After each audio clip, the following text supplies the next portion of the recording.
Good morning student, welcome to the multicraft ITI college. आपका जो पता है सेकेंड ईयर का जो क्लास चल रहा है डीसी जनरेटर का, वो मैंने कंप्लीट कर दिया है। ठीक है, अगर आपने उसे नहीं देखा है तो मल्टीक्राफ्ट ITI की साइट पर जाकर उसे आप देख सकते हो। आज जो मेरा सेशन होगा वो लगातार 3 या 4 सेशन चलेगा। वो सिर्फ ऑब्जेक्टिव क्वेश्चन का चलेगा।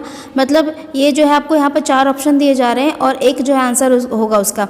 मैं आपको क्वेश्चन पढ़कर पहले समझाऊंगी, समझाने के बाद आंसर क्या होगा वो मैं आपको बताऊंगी। तो आशा करती हूँ जो आज का वीडियो आपको अच्छा लगेगा। और साथ ही ये बोलना चाहूँगी कि जो वीडियो आप ये सब देख रहे हैं इसका 7 पार्ट मैंने पहले ही कर लिया है, क्लियर जो अपलोड कर दिया है। आप उससे पहले आपको बुक को रीडिंग लगाना है, फिर पार्ट बाय पार्ट जो है वीडियोस को देखना है। और लास्ट में ये क्वेश्चन आंसर का जो सेट मैं दे रही हूँ 10-10 क्वेश्चन का सेट मैं लेकर आ रही हूँ। ठीक है, और उसको आपको अच्छे से देखना है। ठीक है, बिना स्किप किए वीडियो को 1 से 2 बार। ठीक है, तो चलिए बिना देर किए स्टार्ट करते हैं आज का जो सेशन है वो। सबसे पहला क्वेश्चन आपको आपके स्क्रीन पे दिख रहा है। ठीक है, पहला बोल रहा है, मैं हिंदी इंग्लिश दोनों में बोल देती हूँ। ठीक है, क्वेश्चन और समझा देती हूँ आपको। Which rule is use to find the direction of induced EMF in DC generator. कहने का मतलब क्या है, DC जनरेटर में प्रेरित EMF की दिशा ज्ञात करने के लिए किस नियम का उपयोग करना चाहिए। तो अगर आपको याद होगा अच्छे से तो मैंने बताया था कि DC जनरेटर के काम करने का सिद्धांत क्या होता है, Faraday's law of electromagnetic induction का। ठीक है, अच्छा सेकेंडली मैंने बताया था डायरेक्शन कैसे आप कर सकते हो। तो फ्लेमिंग्स का जो राइट हैंड रूल है और लेफ्ट हैंड रूल है उसमें मैंने बताया था आपको कि फ्लेमिंग्स के राइट हैंड रूल से आप पता कर सकते हो। और आपको अगर कन्फ्यूज़न है ज़रा भी, आपको याद नहीं रहता है, तो आपको करना क्या है, आपको याद रखना है हमेशा कि जनरेटर में जो भी आपका घुमाने वाला पोर्शन होता है हैंडल। ठीक है, आप हैंडल को कभी भी लेफ्ट हैंड से पकड़कर घुमा नहीं सकते हो। ठीक है, हमेशा क्या करोगे, राइट हैंड में पुट करोगे और उसके बाद जो है साफ में पुट करने के बाद आप जो है जनरेटर को रोटेट करवाओगे, मतलब स्टार्ट करोगे। तो मेनली किस हाथ से हो रहा है, तो राइट हैंड रूल से। तो यहाँ देखिए आपका ऑप्शन में जो है चौथा ऑप्शन दिया हुआ है। चौथा ऑप्शन है फ्लेमिंग्स के राइट हैंड रूल से, मतलब फ्लेमिंग के दाहिने हाथ के नियम से। समझ में आ रही है बात। ये आपका था क्वेश्चन नंबर 1। ठीक है, चलिए बढ़ते हैं आगे। सेकंड क्वेश्चन आपके स्क्रीन पे आपको दिख रहा होगा। ठीक है, लिखा हुआ है which material is used to make brush in generator. मतलब क्या है, जनरेटर में ब्रश बनाने के लिए किस सामग्री का उपयोग किया जाता है।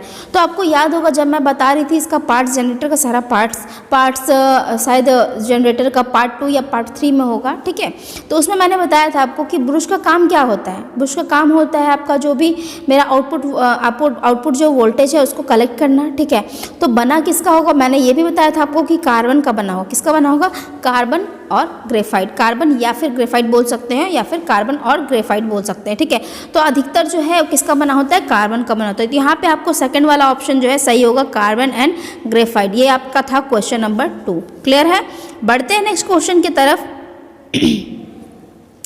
ये क्वेश्चन में आपको दिख रहा है यहाँ पे कि एक जो है आपको बोल सकते हैं कि इस तरह का दिखाया जा रहा है डायग्राम। ठीक है, उसमें दिखाया जा रहा है टर्मिनल वोल्टेज दिखाया जा रहा है, लोड वोल्टेज दिखाया जा रहा है, लोड करंट दिखाया जा रहा है, टर्मिनल वोल्टेज दिखाया जा रहा है। ये एक्चुअली ये जो आपको दिख रहा है इस तरह का जो डायग्राम बोल सकते हैं आप। ठीक है, या फिर इस तरह का जो फिगर है इसमें बोला जा रहा है कि x जो है वो क्या है। यहाँ पे देखिए x लिखा हुआ है, ये x क्या दिखा रहा है। ठीक है, ये जो है ये क्या दिखा रहा है, तो आपको पता होना चाहिए। ठीक है, आपको पता होना चाहिए कि ये x जो है ये दिखा रहा है आर्मेचर रिएक्शन ड्रॉप को। किसको, आर्मेचर रिएक्शन ड्रॉप को। समझ में आ रही है बात, आर्मेचर रिएक्शन ड्रॉप को। ठीक है, फिर से पढ़ दे रही हूँ। ये जो आपको चिन्ह दिख रहा है, ठीक है, ये क्या है, ये मेरा आर्मेचर रिएक्शन ड्रॉप है। ठीक है, बढ़ते हैं नेक्स्ट क्वेश्चन की तरफ। ठीक है, नेक्स्ट क्वेश्चन मेरा बोलता है, ये है मेरा चौथा क्वेश्चन नंबर 4। ठीक है, तो बोलता है which energy is converted into electrical energy by generator. ठीक है, तो आपको याद होगा अच्छे से कि जितने अच्छे से मैंने जनरेटर को इलेबरेट किया है, आपने अगर वीडियो देखा होगा, अगर नहीं भी कोई भी वीडियो स्किप नहीं किया होगा तो क्लियरली इसका जवाब आप खुद दे दोगे। ठीक है, इसमें बोला जा रहा है जनरेटर द्वारा किस ऊर्जा को विद्युत ऊर्जा में परिवर्तित किया जाता है। तो मैंने आपको बताया होगा, आपको याद होगा कि साफ्ट में क्या करते हैं, साफ्ट के थ्रू हम लोग मैकेनिकल एनर्जी घुमाते हैं। पहले जनरेटर को हैंडल की तरह रोटेट कराया जाता है जिससे मेरा बिजली उत्पन्न होता है। तो क्या करता है ये? मैकेनिकल एनर्जी होगा ना, यहाँ पे आंसर जो है मैकेनिकल, ठीक है। क्या करता है? मैकेनिकल एनर्जी को इलेक्ट्रिकल एनर्जी में कन्वर्ट करता है। समझ में आ रही है बात? नेक्स्ट बढ़ते हैं क्वेश्चन की तरफ। क्वेश्चन नंबर 5 है मेरा, क्वेश्चन नंबर 5 है, ठीक है। क्वेश्चन नंबर 5, तो पांचवा में आपको एक फिगर दिख रहा है, ठीक है। अच्छे से मैं बता रही हूँ आपको, आप ध्यान रखेंगे, ठीक है। कि ये पांचवा जो फिगर है आपको दिख रहा है कि सबसे पहले आप यहाँ पे देखो कि एक तो मेरा आर्मेचर हो गया, गोल वाला जो दिख रहा है, ठीक है। एक तो मेरा आर्मेचर हो गया, साथ में है कार्बन ब्रश, यहाँ दो जो लगे हुए हैं वो कार्बन ब्रश हो गए। उसके बाद आप देखो यहाँ पे ये जो वाइंडिंग आपको दिख रहा है, इस वाइंडिंग से अंतर दिख रहा है। इसमें मोटा तार है, मोटा तार कम टर्न है, लेकिन इसमें पतला तार और क्या है, ज़्यादा टर्न है। दिख रही है यहाँ पे ये वाला जो है आपका मोटा तार कम टर्न है, ये वाला पतला तार ज़्यादा टर्न है। तो आपको जब दिख रहा है कि एक ही डायग्राम में, एक ही फिगर में आपको यहाँ पे जो है आर्मेचर के सीरीज़ में एक जो है आपको दिख रहा है फील्ड रेजिस्टेंस, और दूसरा जो है फील्ड वाइंडिंग, और दूसरा जो है आर्मेचर के पैरेलल में दिख रहा है। आप समझते हैं सीरीज मतलब होता है एक सीध में, तो आपको देखो यहाँ पे एक सीध देखने को मिल रहा है, ठीक है।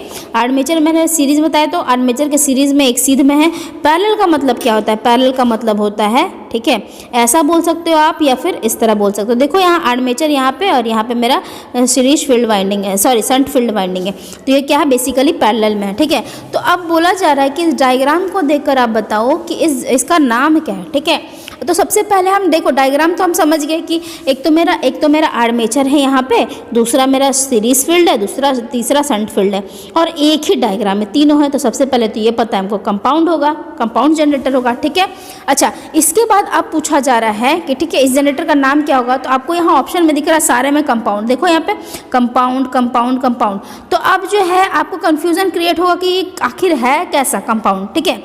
तो यहाँ अब क्या करेंगे, अब जो है करंट का डायरेक्शन चेक करेंगे। आपको देखो एक करंट का डायरेक्शन इधर है, एक है इधर, तो दोनों क्या है? डिफर है ना, दोनों अलग अलग है। तो इसका डेफिनेटली आंसर क्या होगा? डिफरेंशियली लॉन्ग शंट कंपाउंड, ठीक है, जनरेटर, ठीक है। क्या होगा?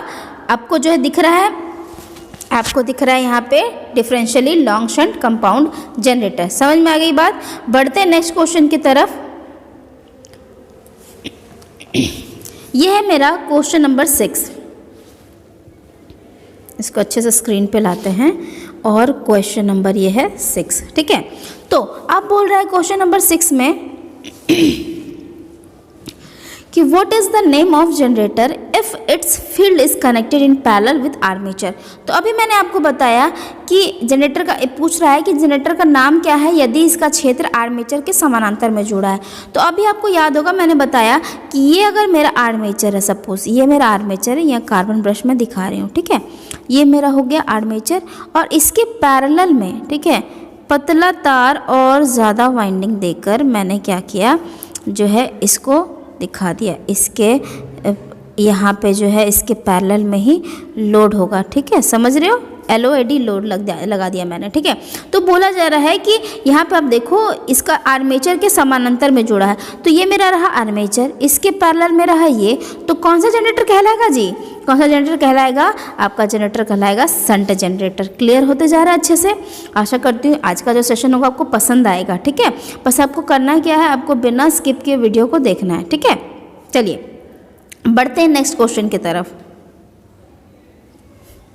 ये है आपका क्वेश्चन नंबर 7। क्या है? क्वेश्चन नंबर 7, ठीक है।